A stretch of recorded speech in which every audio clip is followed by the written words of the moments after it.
اللہ کے نبی بارش نہیں برس رہی، سبزہ خشک ہو چکا ہے، سبزہ نہ ہونے کی وجہ سے ہمارے جانور کمزور پڑ گئے ہیں، آپ دعا فرمائیں کہ اللہ باران رحمت برسائے۔ آپ نے فرمایا سارے میرے ساتھ چلو، استسقاء ادا فرما کے اللہ کے حضور دعا کی، رب کریم تیری مخلوق ہے، ان پہ بارش برسا۔ دیکھا بارش کو نہیں برسی، دھوپ اور تیز ہو گئی۔ یا اللہ ہم تو بارش مانگنے آئے تھے، تو بارش تو برسی کوئی نہیں بلکہ دھوپ اور تیز ہو گئی۔ تو آگے سے جواب کیا آتا ہے، کلیم اے میرے نبی علیہ السلام، یہ جو بندے آپ لے کے آئے ہیں نا نماز کے لیے، ان میں ایک بندہ ایسا بھی ہے جس کو 40 سال ہو گئے ہیں، اس نے ہمیں ایک سجدہ بھی نہیں کیا، اس کی راتیں پاک نہیں ہیں، اس کی تنہائیاں پاک نہیں ہیں، ہم نے اسے بڑی مہلت دی ہے، ہم نے اسے بڑی ڈھیل دی ہے، لیکن اب ختم۔ یہ جو بارش نہیں نہ برس رہی، یہ اس کی نحوست ہے۔ حضرت جی ایک بندہ صرف ہوئی جن میں 40 سال ہو جائیں اور آپ انہیں ایک سجدہ نہ کرے تو بارش ہی بند ہو جائے۔ اتنے کنے کنے حضرت جی اتنے محلے بھرے نے حضرت جی، انہوں نے 40 سال ہو گئے نے کدی مالک اگے چکے ہی نہیں، حضرت آئے ہی نہیں کبھی مسجد، رمضان میں بھی نہیں آئے۔ ایسے ایسے بدقسمت بھی ہیں، اور دکھ یہ ہے کہ ان کو اس بات کا دکھ ہی نہیں ہے کہ ہم سے بڑا بدقسمت ہی کوئی نہیں کہ رمضان میں بھی اللہ نے ہمیں اپنے گھر آنے کی توفیق نہیں دی ہے۔ وہ اپنے موبائل پہ، وہ اپنی گھڑی پہ، وہ اپنے تعلقات پہ، وہ کسی سوسائٹی میں اپنا گھر ہونے پہ بڑے خوش ہیں، لیکن ان کو اس بات کا پتہ ہی نہیں کہ اللہ ہم سے اتنا ناراض ہے کہ سب سے مسلمانوں کا خاص الخاص موقع، مسلمانوں کے سب سے خاص ایام، شہر رمضان الذی انزل فیہ القرآن، سب سے مبارک مہینہ مسلمانوں کا، اللہ نے اس میں بھی مجھے اپنے گھر میں آنے کی توفیق نہیں دی۔ وہ اسی بات پہ خوش ہے کہ میرے پاس آئی فون 13 پرو میکس ہے، وہ اسی بات پہ خوش ہے کہ میرے پاس بڑی قیمتی گاڑی ہے۔ اور یاد رکھنا پتر، میرے بھائیوں کاکیوں، سب سے اللہ کا سخت ترین عذاب، حضرت موسیٰ علیہ السلام واز فرما رہے تھے اپنی امت کو، فرمایا اللہ کی نافرمانی نہ کرو نہیں تو تم پہ فلاں فلاں عذاب اترے گا۔ ایک شخص اٹھ کھڑا ہوا، عرض کرتا ہے اللہ کے نبی علیہ السلام آپ فرما رہے ہیں اگر اللہ کی نافرمانی کرو گے تو فلاں فلاں عذاب آئے گا، میں تو جیسے جیسے نافرمانی کرتا ہوں اس کی نعمتیں مجھ پہ بڑھتی جاتی ہیں، مال بڑا ہے، بڑھ رہا ہے دن بہ دن، اولاد بڑی ہے، بڑھ رہی ہے دن بہ دن، تو پھر سزا کاہے کی ہوئی؟ حضرت موسیٰ علیہ السلام کوئی طور پہ تشریف لے گئے، جا کے اللہ کی بارگاہ میں عرض کی، اللہ میں تیری مخلوق کو تیری طرف دعوت دے رہا تھا، ان کو گناہوں کی نحوست سے ڈرا رہا تھا، گناہوں کے عذاب سے ڈرا رہا تھا، اگر تم اللہ کی نافرمانی کرو گے تو یہ عذاب تم پہ اتریں گے۔ ایک بندہ اٹھ کھڑا ہوا اور آگے سے عرض کرتا ہے اللہ کے نبی علیہ السلام میں تو جیسے جیسے نافرمانی کرتا ہوں مجھ پہ اس کا کرم، اس کا فضل بڑھتا جاتا ہے۔ میں نے پوچھا کیا کرم ہے؟ اس نے کہا مال بڑا ہے، بڑھ رہا ہے، اولاد بڑی ہے، بڑھ رہی ہے، مویشی بڑے ہیں، زمینیں بڑی ہیں، کھیتی باڑی بڑی ہے، بڑھ رہا ہے میرا۔ اللہ پاک نے فرمایا میرے کلیم، میرے جو عذاب کے انداز ہیں، میری جو عذاب کی صورتیں ہیں، ان میں سے جو سخت ترین عذاب ہے اس وقت میں نے اس بندے کو وہ عذاب دے رکھا ہے۔ اللہ کے عرض کی رب کریم کیا ہے تیرا سب سے سخت ترین عذاب؟ فرمایا میرے کلیم جس سے میں سب سے زیادہ ناراض ہوتا ہوں اس سے میں توفیق سجدہ چھین لیتا ہوں۔ اپنے آئی فون پہ خوش نہ ہو، کسی سوسائٹی میں گھر بنا کے خوش نہ ہو، برانڈ کے کپڑے پہن کے خوش نہ ہو، اصل شانوں والا وہی ہے جس کو توفیق سجدہ ہے۔ ہاں نہ بھائی شیطان کے دھوکے میں آنا، یہ کوئی نہ سمجھے میں کسی کو ٹچ کر رہا ہوں، یہ ساری نعمتیں میری اللہ نے مجھے بھی دے رکھی ہیں، لیکن کچھ نہیں ہوتا توفیق سجدہ، اسے توفیق سجدہ نہیں فرمایا سخت ترین عذاب میں مبتلا ہے، میں نے اس سے توفیق سجدہ چھین لی ہے، میں نے اس سے اپنا نام لینے کی توفیق چھین لی ہے۔ نہ دھوکے میں آنا، جس سے وہ راضی ہوتا ہے، جس سے وہ خوش ہوتا ہے اسے توفیق سجدہ دیتا ہے۔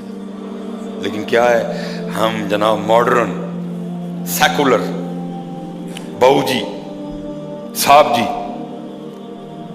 بڑے خوش ہیں،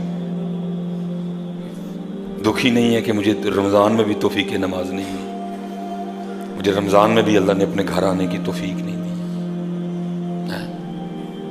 فرمایا 40 سال گزر گئے، اسے کہ باہر آئے سب کے سامنے آ کے اپنے جرموں کا اقرار کرے۔ اب اس کو پتہ ہے، باقی کسی کو نہیں پتہ ہے۔ حضرت موسیٰ علیہ السلام مخاطب ہوئے، فرمایا کون ہے جس کو 40 سال گزر گئے، اس نے ایک سجدہ بھی اپنے اللہ کو نہیں کیا؟ کون ہے؟ راتیں پاک نہیں، تنہائیاں پاک نہیں، باہر آؤ، آ کے اپنے جرموں کا اقرار کرو۔ اب وہ کیا اس کو پتہ ہے؟ سجے کھبے اگے پیچھے والے کو نہیں پتا کوئی۔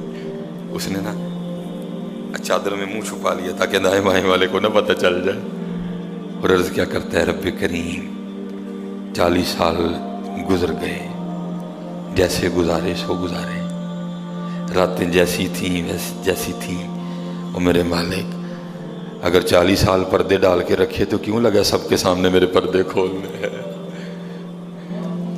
اگر تو کھولنا چاہتا تو لوگوں کے سامنے کھول سکتا تھا، لیکن تو نے نہیں کھولے ہیں، پردہ ہی رکھا، لوگوں میں یہی بنائے رکھا کہ بندہ بڑا ٹھیک ہے، بندہ بڑا ٹھیک ہے۔ ہاں حضرت جی کھولن تے آئے تے توبہ توبہ توبہ، ڈر لگتا میاں، کھولن تے آئے تے پلیاں پلیاں دے کھول چھڑے دے۔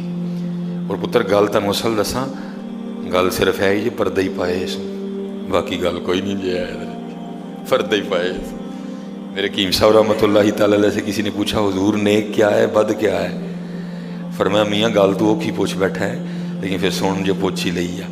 فرمایا جڑا پھڑ کتے وہ بد دے، جڑا نہ پھڑیا جائے وہ نیک ہے، باقی چپ ہی چنگی ہے میاں۔ ہاں پتر پردہ ہی پائے، باقی منوں بھی اپنا پتہ ہے تو تانوں بھی اپنا پتہ ہے، سارے ہی اپنا اپنا پتہ ہے، صرف ہے کہ پردے پائے۔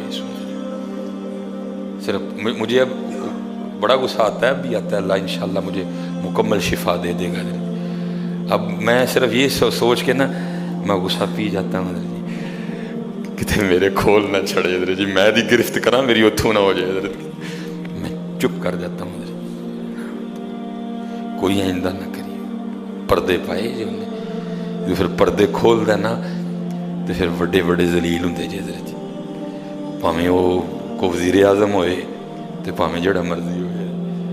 عرض کرتا ہے رب کریم اگر 40 سال نہیں کھولے تو نے پردے ڈالے رکھے، اب کیوں لگا پردے کھولنے؟ میرے مالک مجھے ان سب میں رسوا نہ کر، مجھے معاف کر دے، میں آج کے بعد گناہ نہیں کروں گا۔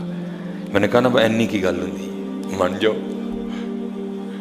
بدر جی، کوئی کمینہ ہو میں اس کی بات نہیں کر رہا، مرد ہو حضرت جی، بندہ تھلے بہ جانا معافی پا جی چھڑ دو، پا جی چھڑ دینا نا، میں کمینے کی بات نہیں کر رہا حضرت، وہ بھی چھڑ چھڑ دا کہ یار بندہ تھلے ڈگ پیا، بھائی اینی جی گل ہے حضرت، اینی جی گل جا پو تھلے، یا اللہ معافی دے جا، اگوں نہیں کروں گا۔ اور معافی آج رات اس طرح نہیں ماننی کہ پچھلے دی معافی تے اگوں پھر شروع، پکی توبہ کرنی ہے، ہو گئے ہو گیا پھر معاف کر دیں، یا اللہ مجھے معاف کر دے، یا اللہ مجھے معاف کر دے۔ حضرت موسیٰ علیہ السلام پکار رہے ہیں، کون ہے؟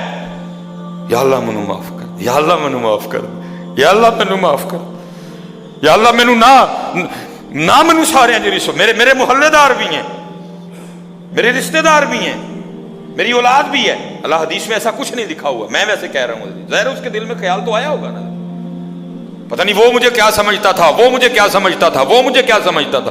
آج سب کے سامنے کھل جائے گا کہ میں ہوں وہ جس کی نحوست سے بارش ہی بند ہو گئی، میں ہوں اتنا گناہ گار، میں ہوں رب کا اتنا نافرمان۔ خیال تو آیا ہوگا نا دل میں، بیٹا بھی کھڑا ہے، باپ بھی کھڑا ہے، بھائی بھی کھڑا ہے، بھتیجا بھی کھڑا ہے، بانجا بھی کھڑا ہے، سب کے سامنے یا اللہ مجھے معاف کر دے، یا اللہ مجھے معاف کر دے، یا اللہ مجھے معاف کر دے، کہتا رہا پکارتا رہا، کہتا رہا پکارتا رہا، بس لکھا ہے ایک آنسو رخسار پہ بہ آیا، بس آنسو کا آنا تھا، دریائے رحمت جوش میں ہے اور چھما چھم بارش برسی ہے۔ حضرت موسیٰ علیہ السلام نے عرض کی، اے اللہ کریم، تو کہہ رہا تھا کہ ایک بندہ ہے 40 سال ہو گئے ہیں، عمل ٹھیک نہیں، یہ اس کی نحوست ہے، بارش نہیں برس رہی، تو بندہ تو باہر آیا کوئی نہیں، تو یا اللہ بارش کیوں برسا دی؟ فرمایا میرے کلیم جس کی وجہ سے نہیں نہ برسا رہا تھا، میں نے اب اسی کی وجہ سے برسا دی ہے۔ عرض کی اللہ بندہ تو باہر آیا کوئی نہیں، آئے ہائے ہائے